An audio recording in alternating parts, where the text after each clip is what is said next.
Sometimes when you're in a dark place, you think that you are buried, but you're actually being planted. This is Mindset with your host, inspirational speaker and author, Jerome Bowser. Hello and welcome to our podcast. I am very excited to be with you, and I'm looking forward to change in your life. I want to talk to you about the formula for life recovery.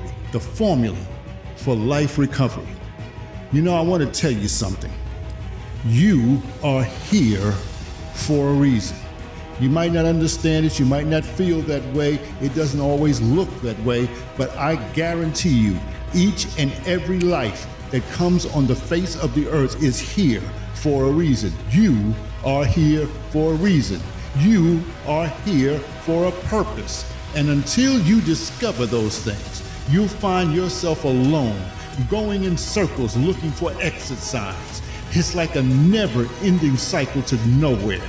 And to break free from this cycle, you have to put on the brakes and begin a mission of self-reflection. Now, self-reflection is not something everybody wants to do.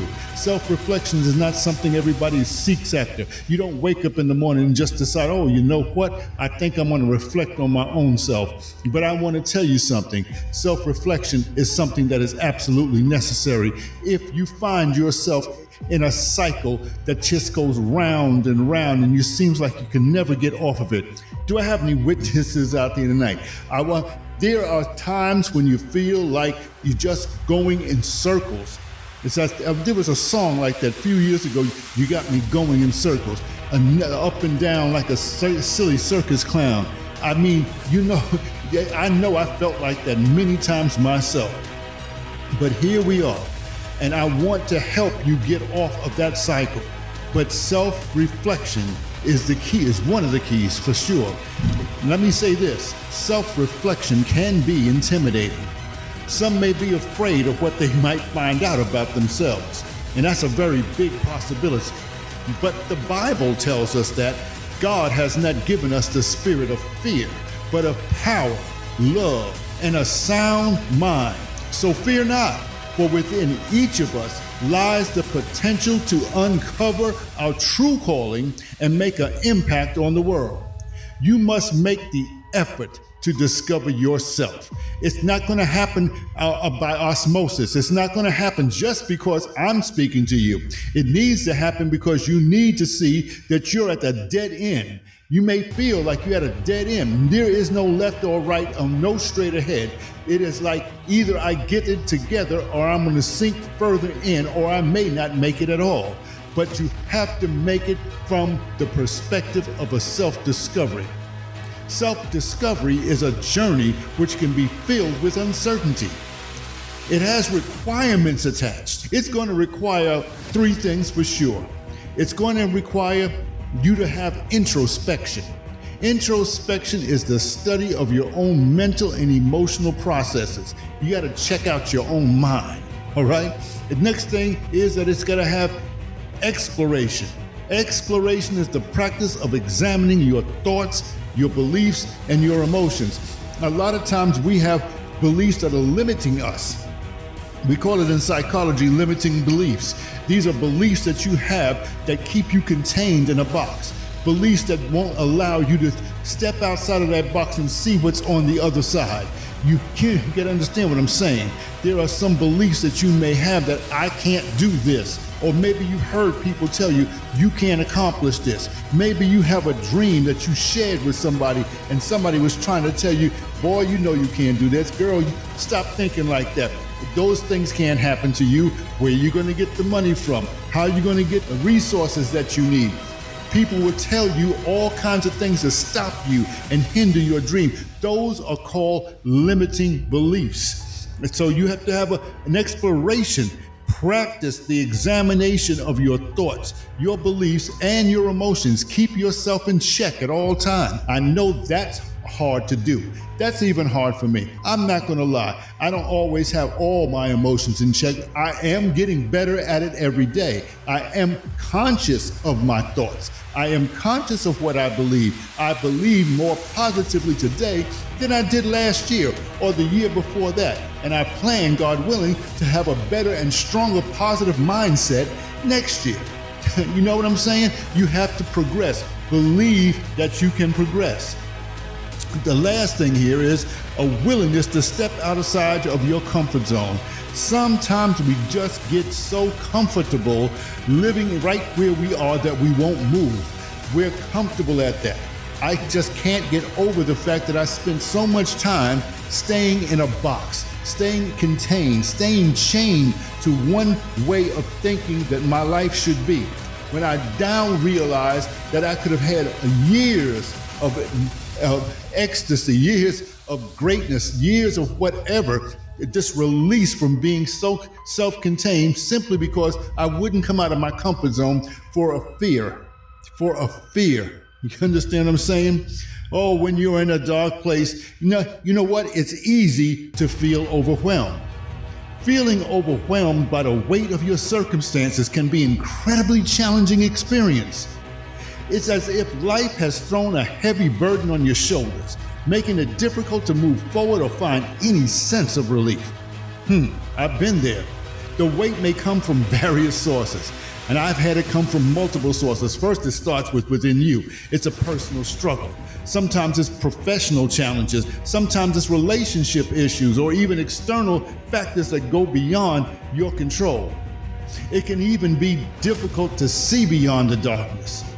It can be difficult to see any purpose or growth in such challenging times. But just like a seed buried deep within the soil, there is potential for something beautiful to emerge. I've been blessed throughout the years to having spiritual dreams. I remember my first one like it was yesterday, and I was about 10 or 11 years old. But my second one is the one I want to talk to you about because it falls right in line with what I just said.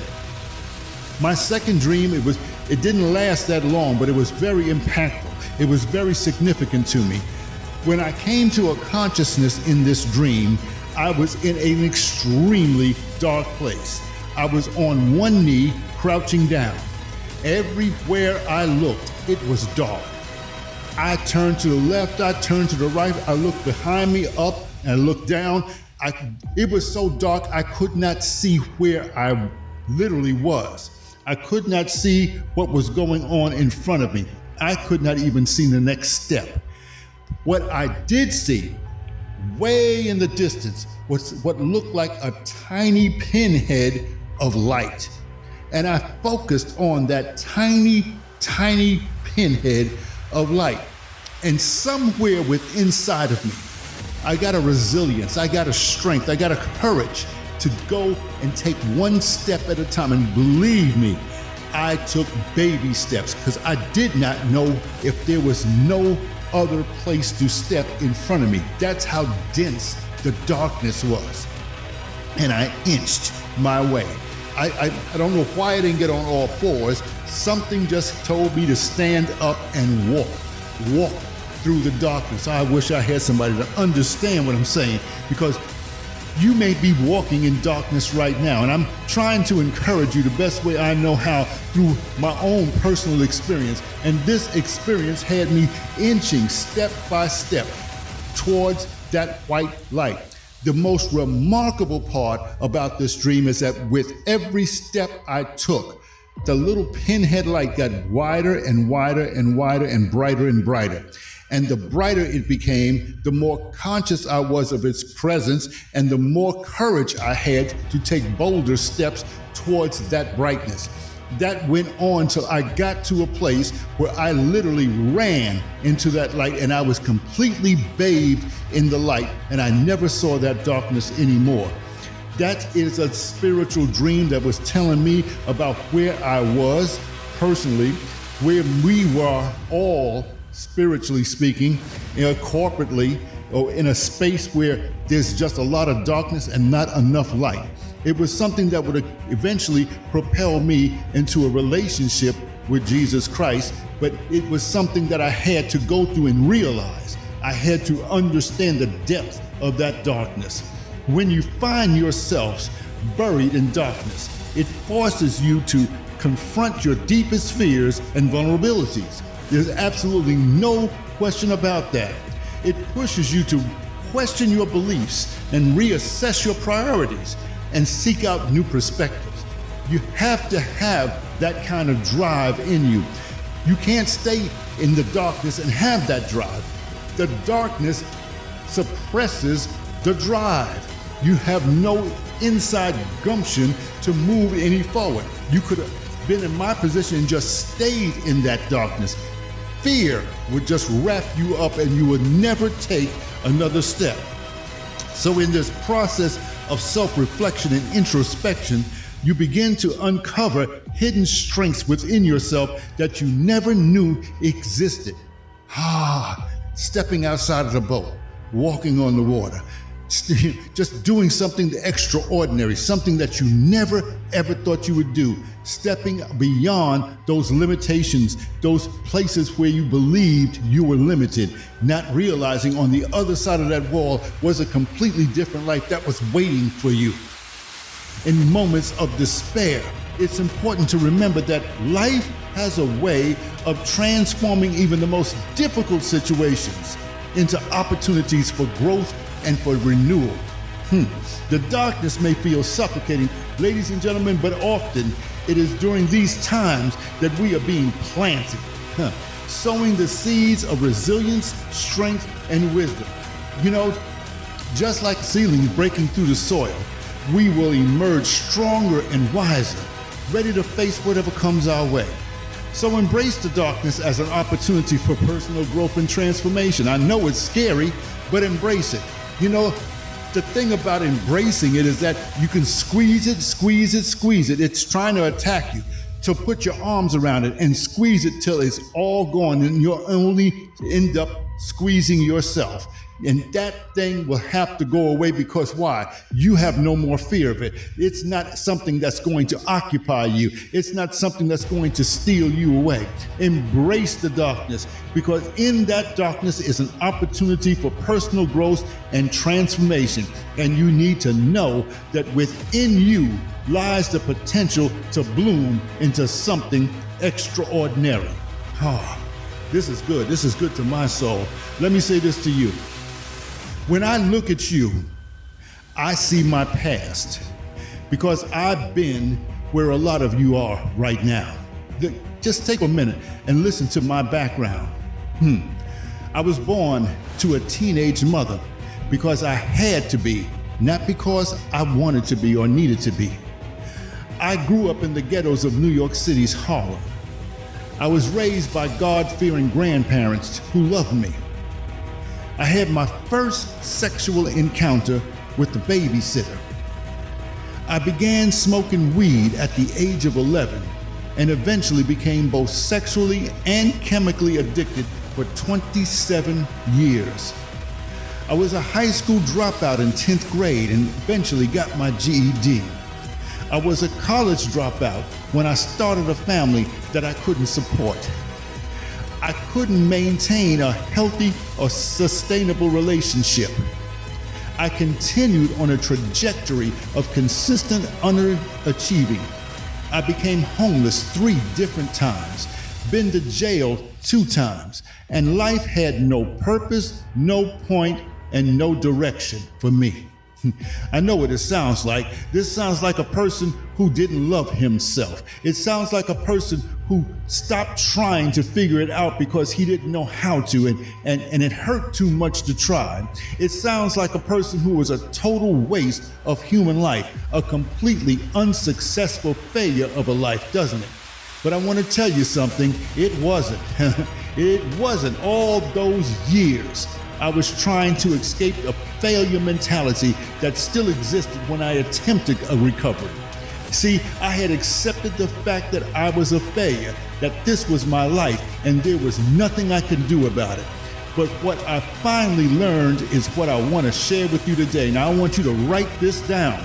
What I'm about to share with you, I want to help you and bless you with it right now. So write this down. Number one, it doesn't matter how you start in life. It only matters how you finish. I want you to think about that. I'm not going to even comment on it. I want you to think about that, internalize that, reflect on that. When you look in the mirror, I want you to look at that and say these words to yourself. Number two, failure is not something to be feared or avoided, but rather embraced and learned from. I talk about this a lot to my students, teach these kids different things. From time to time, I try to implant something that's not written in their books, okay? And one of the things I let them know is that Thomas Edison, the man who invented the light bulb, he failed 1,000 times before he actually developed and had success making the light bulb. Michael Jordan, who a lot of the kids love, one of the greatest basketball players that ever lived, talks about how many shots he missed. Although he scored almost 30,000 points, he missed 3 times as many shots, all right? But because he learned from that experience of missing, he knew what not to do the next time. Number 3 point I want you to write down, and I want you to say this to yourself when you look at yourself in the mirror. Why do I say that again? Because that's a positive reinforcement. That's a personal affirmation. When you're saying positive things to yourself and looking at yourself, there's power in that. You're building a resilience. You're building a strength within you. Here's the third thing. It is through failure you gain valuable insights, develop resilience, and ultimately pave the way for success. Let me explain it to you this way. When you understand failure, you unlock a powerful tool that propels you forward on your journey towards achieving your goal. Write this down. Failure provides you with invaluable lessons.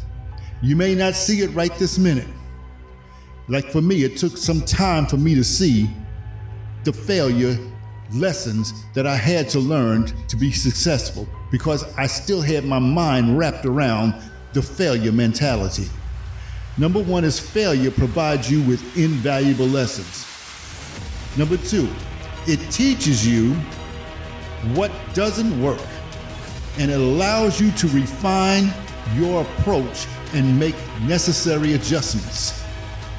Number 3, each setback presents an opportunity for growth and self-improvement.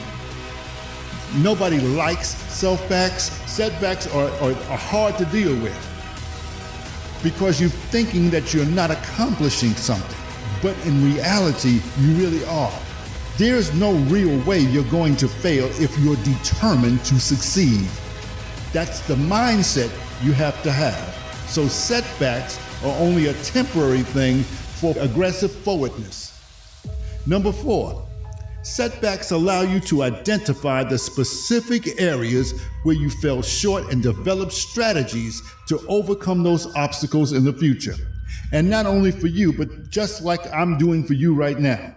It is not just the fact that I've had these things happen to me, but now I can be able to relate these things to you, because the main thing is what I'm telling you about right now no longer affects me, no longer bothers me, is not a hindrance to me. It's past, it's done.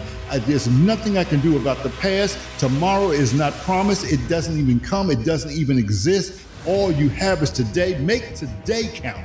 Make what you are doing right now count for you. And that leads me to my 5th point. It tests your determination and forces you to confront adversity head on. Adversity wants to win. Adversity wants to tell you that you can't do it. Adversity wants to tell you that you are not capable, that you are not willing, you're not strong enough, you're not smart enough, you're not intelligent enough. There are other people who can do it better. You know what? That's what adversity wants you. It pushes up against you. There's a reason why it does that. But guess what? You stand strong. After having done everything that you know to do, stand. Stand, stand, stand. And adversity can't do anything to a person who's standing their ground. I had to discover these things late in life. I had to discover that I had the power to change reality to be what I wanted to be, to become who I'm supposed to become, to take hold of my purpose and move forward into destiny. I had to learn to love, trust, and believe in myself. So when you look at me, I want you to see your future possibilities. My job, my passion, my drive, the very reason why I'm doing what I'm doing right now is to inspire you to get up, get moving, to see your dreams become a reality, to let you know that no matter what your circumstances or situations may be in life,